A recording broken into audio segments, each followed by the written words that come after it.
자, 이제 두 번째 사연을 읽어볼 차례인데 성우님이 너무 맛깔나게 해서 비교가 된 것 같으니까 니들이 먼저 읽는 걸로 할게요.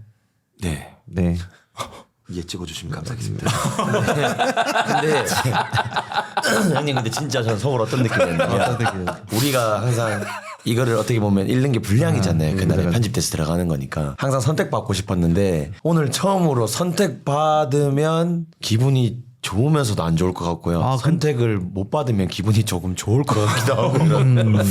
그쵸. 비교되니까. 사실 우리가 그거 있잖아요. 가수가 노래 부른 다음에 그 다음에 부르려고 하면은 안 불러 이러는 것처럼. 맞죠. 네, 그죠. 맞죠. 어마어마하셔가지고. 어마무시하죠. 이 사연을 누군가 읽잖아요. 네. 중간에 다른 사람 배역 있잖아요. 네. 그거 한 소절하면 뒤에 거 다 잡아먹을 것일 것 같아요. 밸런싱 붕괴되죠. 그러니까 연습을 해야죠, 여러분들. 저도 힘들긴 하니까 여러분들이 먼저 하는데 그러면 벌칙을 지목해 주세요. 일단은 그러면 저도 계속 고민을 하고 있었는데 3주 연속 하시기에는 좀 부담이시지 않을까 맞죠. 싶어서 저는 개인적으로 우리 과장님께 과장님. 우리 뱅진님께 좀 부탁을 좀 드려보고 싶습니다. 또 마침 또 이제 또 옷도 애니메이션 옷을 또 돔. 우리의 또 애니메이션 친구 진짜 좋아하거든요. 그렇죠. 입으셨기 때문에 애니메이션 좋아하세요? 저 오토쿠입니다. 오덕입니다. 오덕. 네. 형님 인형 뽑기에 30만 원 태운 사람입니다. 맞네. 자제하세요. 그 말씀. 그리고 공교롭게도 형님 오늘 또 처음 읽는 겁니다.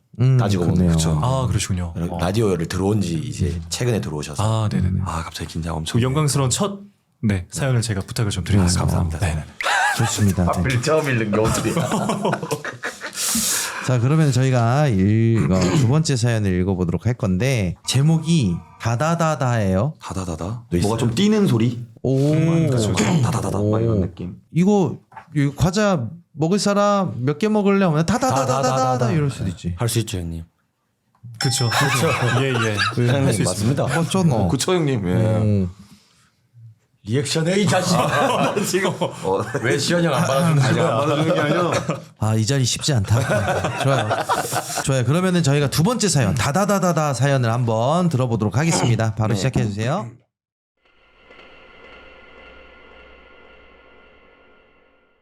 저는 자취를 꽤 오래 했습니다. 그래서 나름 집 고르는 노하우가 제법 쌓여 저만의 기준이 확고했어요. 첫째, 가장 먼저 제가 세상에서 제일 싫어하는 바퀴벌레가 나오면 안 됩니다. 둘째, 아무래도 여자 혼자 살다 보니 메인 현관을 열어두는 집은 거들떠도 보지 않습니다. CCTV는 잘 작동하는지 꼭 살펴봤고요. 물론 집 주변에 경찰서가 가까우면 가산점을 줬습니다. 셋째, 직장이 가까우면서 고양이를 키울 수 있는 집이어야 했습니다. 이런 까다로운 조건의 집을 찾을 수 있을까 싶었는데 마침 딱 맞는 집을 앱으로 발견해 바로 부동산으로 연락했습니다. 신축 빌라였는데 치안시설은 물론 방도 2개에 베란다도 2개나 있어 아주 마음에 들었습니다. 집을 둘러본 날 바로 계약하고 한 일주일 만에 이사를 했습니다. 모든 집이 그러하듯 이사 첫날엔 뭐가 이렇게 힘든 일이 많을까요? 이사 경험이 많은 저조차 첫날은 녹초가 될 정도였습니다. 이사 당일은 그렇게 지나갔는데 다음 날부터 이상한 일이 벌어졌습니다. 시크하기로는 둘째가라면 서러운 제 고양이들이 설거지를 할 때도 책을 읽을 때도 제 옆에 꼭 붙어 있었습니다. 심지어 제가 샤워라도 하려 하면 화장실 앞에 눌러앉아 빨리 나오라고 아우성이었습니다. 잠도 평소엔 자기들끼리 홀로 떨어져 잤는데 이사 오고부턴 저한테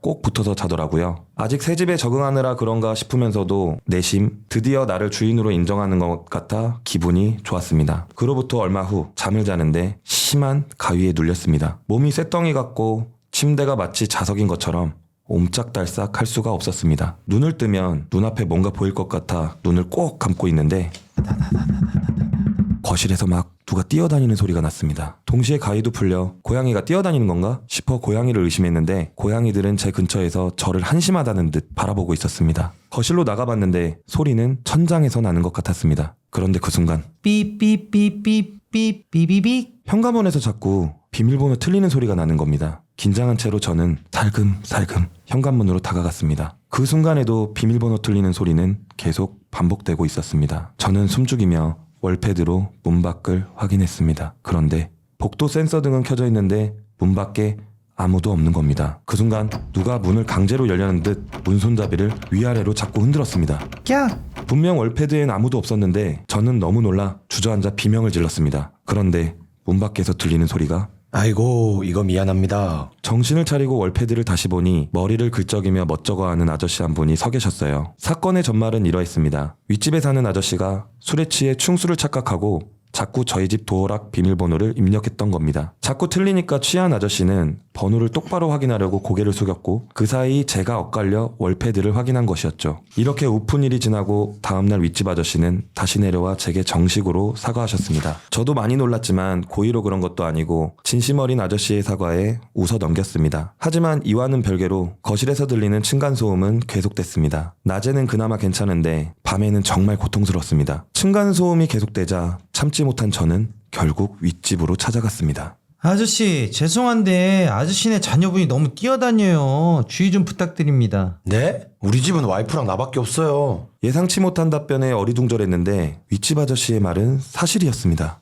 이후로도 소음이 계속되자 윗집 아저씨가 거짓말을 하고 있다고 생각해 건물관리 아저씨에게 물어봤는데 정말 윗집은 아저씨 부부만 살고 있다고 했습니다. 소음도 소음인데 이 소음에 재미 붙였는지 꼭 위에서 다다다다 소리가 나면 고양이들도 뭐가 그렇게 신났는지 거실을 똑같이 다다다다 뛰어다니기 시작했습니다. 참다 저는 결론을 내렸습니다. 그렇다면 범인은 아저씨나 아주머니라는 건데 두 분이 금실이 좋아 탱고를 추는지 밤중에 에어로빅을 하는지 모르겠지만 결판을 내야겠다 생각하고 다다다다 소음이 날 때 핸드폰으로 동영상을 찍어 윗집으로 가져갔습니다. 아저씨 이것 좀 보세요. 저는 앙칼진 목소리로 아저씨를 불러 촬영한 동영상을 보여줬습니다. 그런데 아저씨가 하는 말이 글쎄 아가씨 무슨 소리가 난다는 거죠? 분명 소리가 나는 걸 확인하고 동영상 녹화를 했는데 정말 아무 소리가 나지 않았습니다. 집에 돌아와서도 음량을 최대로 키우고 봐도 다다다다 소리는 들리지 않았습니다. 윗집에 방문하기 전에 미리 구청에 동영상을 보내고 신고까지 했는데 얼마 후 구청에서 나온 답변도 똑같았습니다. 간혹 옆집이나 앞집에서 소음이 전달될 수도 있으니 확인 잘해보라고요. 저는 제 귀에만 이 소리가 들리는 건가 싶어 너무 무서워져 고양이들과 간단한 짐만 챙겨 본가로 들어가 버렸습니다. 이사하고 한 달이 갓 지났을 무렵이었죠. 하지만 집을 부동산에 내놔도 6개월이 지나도록 집은 나가지 않았습니다. 멀쩡한 집을 비우는 것이 아까웠는지 엄마가 한 가지 제안을 하셨어요. 정 그러면 엄마 친구라도 와서 지내라고 하면 안 될까? 저도 매달 월세가 나가는 게 마음에 걸렸는데 차라리 잘 됐다고 생각을 했습니다. 한 달 뒤 집에 있던 짐을 미리 모두 본가로 옮기고 엄마 친구분이 제 집에 들어와 사셨습니다. 그런데 그로부터 채 한 달도 되지 않아 드디어 집이 나갔습니다. 집이 나가는 날 엄마가 고백하더라고요. 사실 제 집에서 머문다던 엄마의 친구는 무당분이셨고 그 전에 제가 본가로 내려오자마자 집이 빨리 나갈 수 있도록 비방을 하셨다고 합니다.